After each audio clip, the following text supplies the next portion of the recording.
ध्येय टीवी के daily MCQ programme में आप सभी का स्वागत है। इस कार्यक्रम में हम आईएएस और पीसीएस जैसी प्रतियोगी परीक्षाओं के लिए महत्वपूर्ण बहुविकल्पीय प्रश्नों पर चर्चा करते हैं। तो आइए शुरू करते हैं। पहला प्रश्न, निम्नलिखित कथनों पर विचार कीजिए। पहला, संविधान के अनुच्छेद 19 क्लास 1 सब क्लास डी के मुताबिक हर भारतीय नागरिक को भारत के राज्य क्षेत्र में कहीं भी आने जाने की आजादी है। दूसरा, अनुच्छेद 19 क्लास 1 सब क्लास ई के तहत व्यक्ति को कहीं भी बस जाने का भी अधिकार है। उक्त में कौन सा अथवा कौन से कथन सत्य हैं? आपके ऑप्शंस हैं ए केवल एक, बी केवल दो, सी एक और दो दोनों, अथवा ऑप्शन डी इनमें से कोई नहीं। इस प्रश्न का सही जवाब है ऑप्शन सी। इसकी व्याख्या देख लेते हैं। हाल ही में अमरावती शहर के एक वरिष्ठ पुलिस अधिकारी ने एक पत्रकार को अमरावती शहर या अमरावती ग्रामीण जिले में 1 साल तक आवाजाही नहीं करने का निर्देश दिया था। पुलिस अधिकारी ने यह आदेश महाराष्ट्र पुलिस अधिनियम 1951 की धारा 56 क्लास 1 सब क्लास ए और बी के तहत जारी किया था। ये मामला सुप्रीम कोर्ट पहुंच गया और इसकी सुनवाई करते हुए सुप्रीम कोर्ट ने कहा कि सभी नागरिक को देश में कहीं भी रहने या स्वतंत्र रूप से घूमने के मौलिक अधिकार से वंचित नहीं किया जा सकता। बता दें कि संविधान के अनुच्छेद 19 क्लास 1 सब क्लास डी के मुताबिक हर भारतीय नागरिक को भारत के राज्य क्षेत्र में कहीं भी आने जाने की आजादी है। इसके अलावा अनुच्छेद 19 1 सब क्लास ई के तहत भारतीय नागरिक को कहीं भी बस जाने का भी अधिकार है। हालांकि इस पर कुछ तर्कयुक्त प्रतिबंध लगाए जा सकते हैं। बढ़ते हैं दूसरे प्रश्न की ओर। भारतीय ऐतिहासिक अनुसंधान परिषद यानी ICHR के संबंध में निम्नलिखित में कौन सा विकल्प असत्य है? आपके ऑप्शंस हैं ए ICHR संस्कृति मंत्रालय का एक स्वायत्त निकाय है, बी इसकी स्थापना साल 1972 में की गई थी, सी ये इतिहासकारों और विद्वानों को वित्तीय सहायता प्रदान करता है, अथवा ऑप्शन डी इसकी स्थापना का उद्देश्य इतिहास में अनुसंधान को बढ़ावा देना है। इस प्रश्न का सही जवाब है ऑप्शन ए। नजर डालते हैं इसकी व्याख्या पर। ICHR शिक्षा मंत्रालय का एक स्वायत्त निकाय है। इसकी स्थापना साल 1972 में सोसाइटी पंजीकरण अधिनियम 1860 के तहत की गई थी।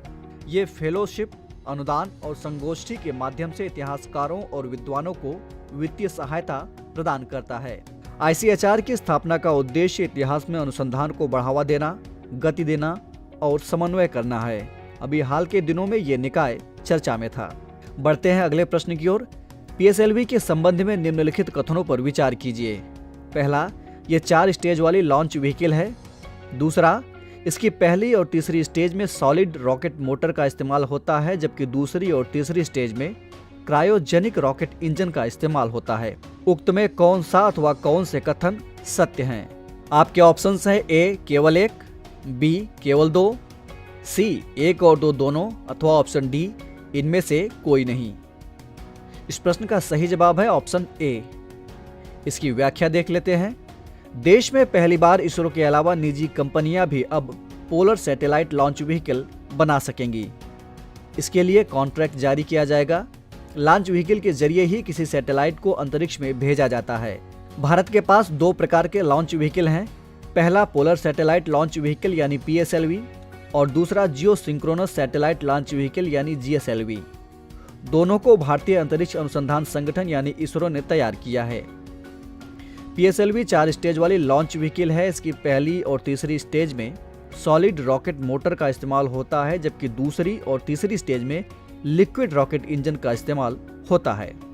इसमें स्ट्रैप ऑन मोटर्स यानी बूस्टर भी लगा होता है, जो धक्के की क्षमता को बढ़ाता है। इससे रॉकेट को ऊंचाई तक ले जाने में मदद मिलती है।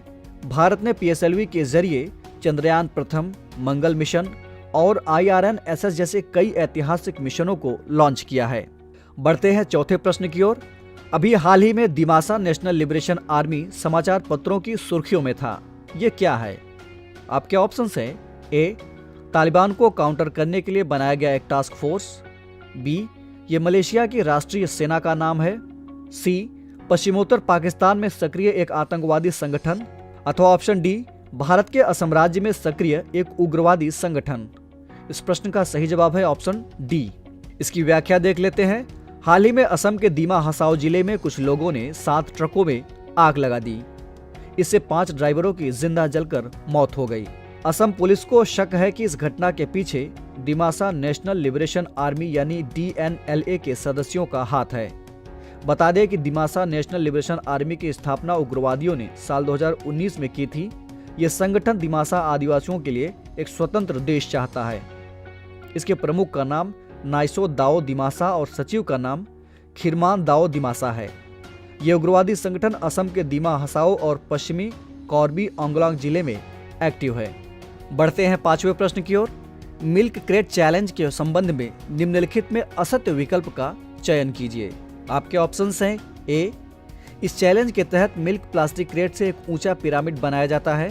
बी, बनाए गए पिरामिड के एक तरफ की सीढ़ियों से चढ़ते हुए व्यक्ति को बिना गिरे टॉप पर पहुंचकर उससे नीचे उतरना होता है। ऑप्शन सी, डॉक्टरों ने इसे काफी स्वास्थ्यवर्धक बताया है। और ऑप्शन डी, वर्तमान में ये अमेरिका में खासा चलन में है। इस प्रश्न का सही जवाब है ऑप्शन सी। इन दिनों सोशल मीडिया पर मिल्क क्रेट चैलेंज ट्रेंड में है। इस चैलेंज के तहत मिल्क प्लास्टिक क्रेट से एक ऊंचा पिरामिड बनाया जाता है, जिसके एक तरफ की सीढ़ियों से चढ़ते हुए व्यक्ति को बिना गिरे टॉप पर पहुंचकर उससे नीचे उतरना होता है। अगर इस चैलेंज को करते हुए गिर गए तो चोट भी लगेगी और चैलेंज भी अधूरा रह जाएगा। बहुत से डॉक्टर्स ने इस चैलेंज को खतरनाक बताया है। बढ़ते हैं अगले प्रश्न की ओर। अवन लेखरा निम्नलिखित में किस खेल से संबंधित हैं? आपके ऑप्शन है ए, क्रिकेट, बी, निशानेबाजी, सी, जैवलिन थ्रो अथवा ऑप्शन डी, बॉक्सिंग। इस प्रश्न का सही जवाब है ऑप्शन बी। इसकी व्याख्या देख लेते हैं। टोक्यो पैरालंपिक में भारत की अवन लेखरा ने 10 मीटर एयर पिस्टल में पहला गोल्ड मेडल जीता है। अवन लेखरा ने शूटिंग में स्वर्ण पदक जीतकर रिकॉर्ड बनाया है। पैरालंपिक खेलों के इतिहास में भारत का शूटिंग में ये पहला स्वर्ण पदक है। साथ ही अवन पैरालंपिक में स्वर्ण पदक जीतने वाली भारत की पहली महिला खिलाड़ी बन गई हैं। बढ़ते हैं 7वें प्रश्न की ओर। इंसेफेलाइटिस के संबंध में निम्नलिखित कथनों पर विचार कीजिए। पहला, ये इंसान के दिमाग से जुड़ी एक गंभीर बीमारी है। दूसरा, बीमारी में व्यक्ति के दिमाग की कोशिकाओं में सूजन आ जाता है। और तीसरा, ये मच्छरों के कारण फैलता है। उक्त में कौन सा अथवा कौन से कथन सत्य हैं? आपके ऑप्शंस हैं ए, केवल 1 और 2, बी, केवल 2 और 3, सी, केवल 1 और 3 अथवा ऑप्शन डी, 1, 2 और 3। इस प्रश्न का सही जवाब है ऑप्शन डी। इसकी व्याख्या देख लेते हैं। हाल ही में पूर्वांचल में गोरखपुर बस्ती मंडलों के 7 जिलों के अलावा बिहार और नेपाल के तराई इलाकों में इंसेफेलाइटिस के काफी मामले देखे गए हैं। दरअसल इन इलाकों में मानसून के बाद जल जमाव और अन्य वजहों से मच्छरों के पनपने के कारण बड़ी संख्या में इंसेफेलाइटिस की बीमारी बच्चों को अपने चपेट में ले रही है। आमतौर पर इसे दिमागी बुखार भी कहा जाता है, क्योंकि ये इंसान के दिमाग से जुड़ी एक गंभीर बीमारी है। आपको बता दें कि दिमाग में लाखों कोशिकाएं और तंत्रिकाएं होती हैं, जिसकी वजह से शरीर के सभी अंग बेहतर तरीके से काम करते हैं। लेकिन जब इन कोशिकाओं में सूजन आ जाती है तो इस हालत को एक्यूट इंसेफेलाइटिस सिंड्रोम कहा जाता है। ये एक संक्रामक बीमारी है। इस बीमारी के वायरस शरीर में पहुंचते ही खून में शामिल होकर अपना प्रजनन शुरू कर देते हैं। शरीर में इस वायरस की तादाद बढ़ने पर यह खून के साथ मिलकर व्यक्ति के दिमाग तक पहुंच जाते हैं। दिमाग में पहुंचने पर यह वायरस कोशिकाओं में सूजन पैदा कर देते हैं, जिसकी वजह से शरीर का सेंट्रल नर्वस सिस्टम खराब हो जाता है। बढ़ते हैं 8वें प्रश्न की ओर। नवरोज क्या है? आपके ऑप्शंस हैं ए, ईरान के लोग नवरात्रि के त्योहार को ही नवरोज कहते हैं। बी, पारसी नववर्ष। सी, मालदीव में स्थित 9 द्वीपों को मिलाकर नवरोज कहा जाता है। अथवा ऑप्शन डी, असम में पाया जाने वाला 9 पैरों वाला एक जीव। इस प्रश्न का सही जवाब है ऑप्शन बी। इसकी व्याख्या देख लेते हैं। बीते 16 अगस्त को देश में पारसी नववर्ष का त्योहार यानी नवरोज मनाया गया। बता दें कि नवरोज का त्योहार पारसी समुदाय के लिए आस्था का प्रतीक है। नवरोज 2 पारसी शब्दों नव और रोज से मिलकर बना है, जिसका मतलब होता है नया दिन। इसी नवरोज के साथ ईरानी कैलेंडर और पारसी समुदाय के नए साल की शुरुआत होती है। बढ़ते हैं 9वें प्रश्न की ओर। चक्रवाती तूफान आइडा से निम्नलिखित में कौन सा देश प्रभावित है? आपके ऑप्शन है ए, रूस, बी, यूनाइटेड किंगडम, सी, संयुक्त राज्य अमेरिका अथवा ऑप्शन डी, अफगानिस्तान। इस प्रश्न का सही जवाब है ऑप्शन सी। इसकी व्याख्या देख लेते हैं।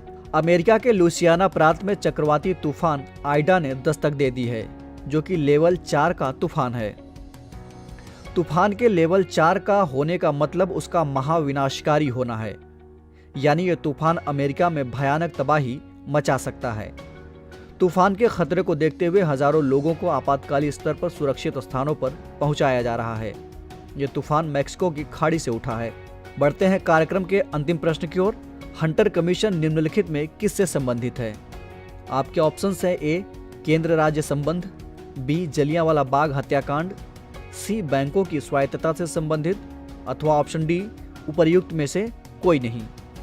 इस प्रश्न का सही जवाब है ऑप्शन बी। इसकी व्याख्या देख लेते हैं। पंजाब के अमृतसर के जलियांवाला बाग में शहीद हुए लोगों की याद में जलियांवाला बाग शहीद स्मारक का नए रूप में निर्माण किया गया है। हाल ही में प्रधानमंत्री मोदी ने इस स्मारक का उद्घाटन किया। दरअसल पंजाब के दो नेताओं डॉक्टर सैफुद्दीन किचलू और डॉक्टर सत्यपाल की गिरफ्तारी के खिलाफ 13 अप्रैल 1919 को जलियांवाला बाग में करीब 20,000 लोग एकत्र हुए थे। भीड़ को रोकने के मकसद से जनरल डायर ने बाग में मौजूद भीड़ को बिना कोई चेतावनी दिए गोली चलाने का आदेश दे दिया। इस घटना में लगभग 1,000 लोग मारे गए, जिसमें जवान, महिलाएं, बूढ़े और बच्चे सभी शामिल थे। इसके अलावा जलियांबाग हत्याकांड को लेकर सरकार ने पूरे मामले की लीपापोती भी शुरू कर दी। जांच के लिए साल 1919 में ब्रिटिश सरकार द्वारा विलियम हंटर की अध्यक्षता में एक कमेटी का गठन किया गया। हंटर कमेटी ने 8 मार्च 1920 को अपनी रिपोर्ट सार्वजनिक की और इसमें मौत की संख्या मात्र 379 बताया था। तो ये था आज का डेली एमसीक्यू कार्यक्रम। आपको ये कार्यक्रम कैसा लगा कमेंट करके हमें ज़रूर बताइएगा। साथ ही हमें ये भी बताइएगा कि आपके 10 में से कितने प्रश्न सही हुए। हम फिर मिलेंगे एक नए कार्यक्रम के साथ। तब तक के लिए इजाज़त दीजिए। नमस्कार।